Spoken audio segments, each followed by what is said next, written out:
కూటమిలో మేనిఫెస్టో అయితే రిలీజ్ చేశారు. కాకపోతే అందులో ఎందుకు మోదీ గారి ఫోటో లేదని చెప్పేసి జగన్మోహన్ రెడ్డి గారు అడుగుతున్నారు. అయితే ఇందులో ఏంటంటే మోదీ గారు ఆమోదం లేదు, మోదీ గారి ఆశీస్సులు లేవు కాబట్టి అందులో మేనిఫెస్టోలో అయితే మోదీ గారి ఫోటో లేదని చెప్పేసి అయితే జగన్మోహన్ రెడ్డి గారు అంటున్నారు. సో ఈ కథని మనకు వివరించడానికి మనతో పాటు ఉన్నారు Janasena official spokes person Srinivas గారు. నమస్కారం సార్. నమస్తే అమ్మా.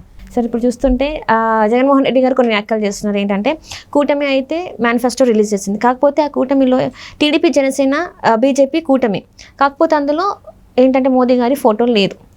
ఇప్పుడు వీళ్ళు చెప్పిన ఏదైతే మేనిఫెస్టోలో చెప్పారో అవన్నీ వాస్తవాలు లేదు. మోదీ గారి ఆశీర్వాదం లేకపోవడం వల్లనే ఆయన గారి ఫోటో లేదని చెప్పేసి జగన్మోహన్ రెడ్డి గారు అంటున్నారు. మరి ఇది ఎలా చూడాలి? అమ్మా, యాక్చువల్గా అదేదో ఎంఎస్ నారాయణ ఏదో సినిమాలు అంటాడు, ఈ తింగర వాళ్ళకి ఏం చెప్పినా అర్థం అవుతుంది అన్నట్టుగాను. బీజేపీ అనేది జాతీయ పార్టీ, ఇక్కడ తెలుగుదేశం, జనసేన అనే ప్రాంతీయ పార్టీలు, 3 పార్టీలు కూటమిగా ఏర్పడ్డాయి. జాతీయ పార్టీ నేషనల్ లెవెల్లో వాళ్ళు నేషనల్ పాలసీకి సంబంధించి రేపొద్దున అధికారంలోకి వస్తే ఎన్డీఏ గవర్నమెంట్ ఈసారి ఏం చేయబోతున్నాం అన్నది ఒక మేనిఫెస్టో రిలీజ్ చేశారు. ఎన్డీఏ కూటమిలో దాదాపు నాకు తెలిసి ఒక 17 పార్టీలు ఉన్నాయి. వారు మేనిఫెస్టో రిలీజ్ చేసినప్పుడు 17 పార్టీల అధ్యక్షులు పెడతారా? పెట్టరు.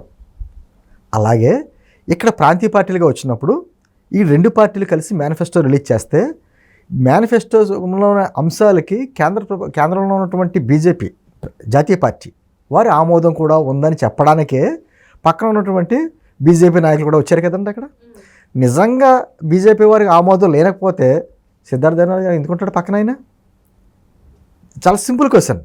ఒకటి అంటే ఫోటో ఎందుకు పెట్టరు అంటే ప్రాంతీయ పార్టీలు రిలీజ్ చేసినప్పుడు పక్కన ఉన్నటువంటి బీజేపీ కూడా సపోర్టివ్గా ఉంది కాబట్టి అక్కడ ఫోటో పెట్టరు. రేపు పొద్దున్న బీజేపీ నేషనల్ లెవెల్లో వాళ్ళ మేనిఫెస్టో రిలీజ్ చేస్తే ప్రాంతీయ పార్టీలు కూడా ఫోటోలు పెట్టరు. ఆమోదం ఉందా లేదా అంటే జగన్మోహన్ రెడ్డి గారికి చెప్పుకోవడానికి ఏమీ లేక ఏదైనా ఒక సభలోకి వెళ్ళినప్పుడు మొన్నే కదా ఆయన మేనిఫెస్టో రిలీజ్ చేశారు కదా, వారి మేనిఫెస్టోని చూపించుకోవాలి. నా మేనిఫెస్టోలో ఇది ఉన్నాయి, ఈ అంశాలు ఉన్నాయి, ఈ అంశాలు నెరవేర్చబోతున్నాను, 2019 నుంచి 24 వరకు ఇది చేశాను, లేకపోతే ఇది చేయలేకపోయాను, ఈసారి వస్తే ఇది చేస్తాను అని చెప్పుకోవాలి. అది మానేసి కూటమి ప్రభుత్వం అనేటువంటి మేనిఫెస్టో చూపించుకుంటూ వస్తాడైనా. చాలా విచిత్రంగా ఉంటుంది అతని వాదన. అంటే మనుషుల్ని ఒక డైవర్ట్ చేయడానికి, బీజేపీ వారి సపోర్ట్ ఈ కూటమికి లేదు అని చెప్పడానికి, సపోర్టు లేకుండా ఈ కూటమిలో 10 ఎమ్మెల్యే సీట్లు, ఒక 6 ఎంపీ సీట్లు ఎక్కడన్నా ఇస్తారా? ఎక్కడన్నా కూటమిలో పోటీ చేస్తున్నప్పుడే కదా.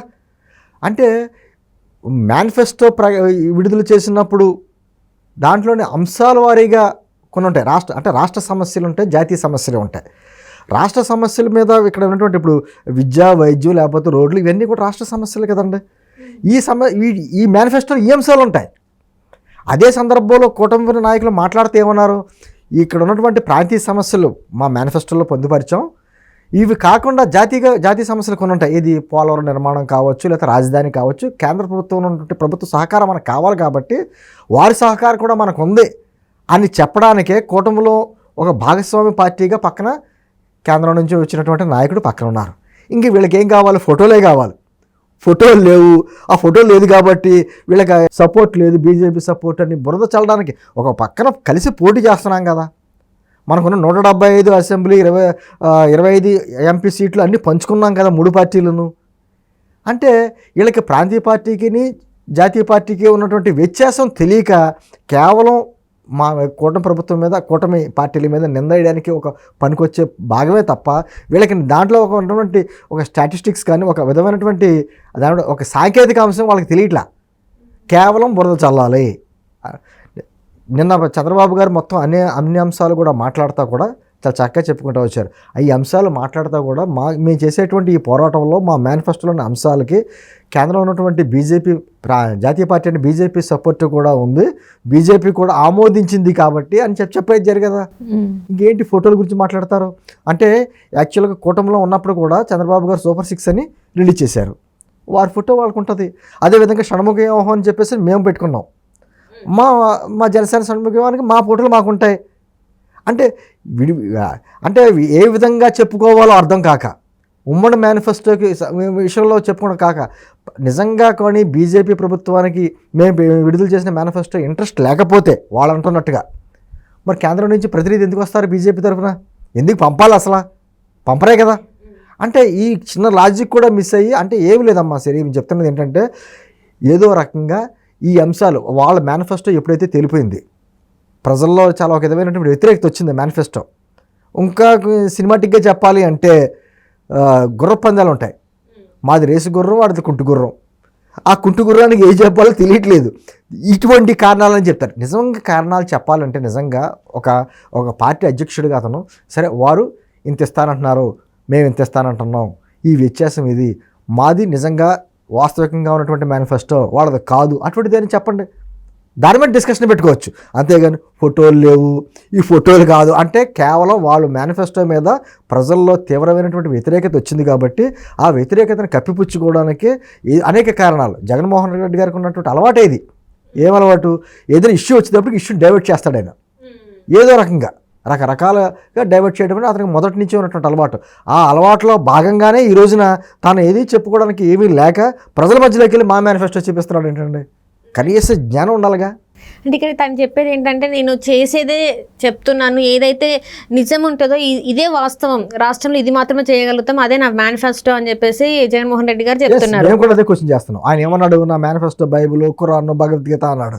మేమేమంటున్నామంటే 2019లో నువ్వు మేనిఫెస్టో రిలీజ్ చేశావు కదా, దాన్ని బైబిల్, ఖురాన్, భగవద్గీత అన్నావు కదా, 2019లో నువ్వు పొందుపరిచిన అంశాల్లో ఏది సాధించావు?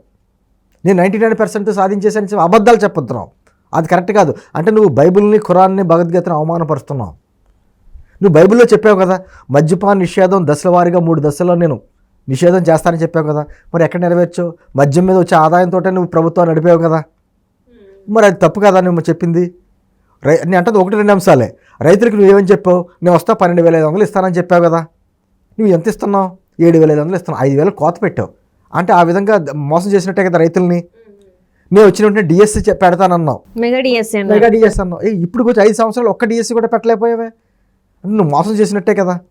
నేను ప్రతి సంవత్సరం జనవరి 1st జాబ్ క్యాలెండర్ రిలీజ్ చేస్తానన్నావు, సాక్షి క్యాలెండర్ రిలీజ్ చేసావు తప్ప జాబ్ క్యాలెండర్ ఒక్కసారి రిలీజ్ చేసావా?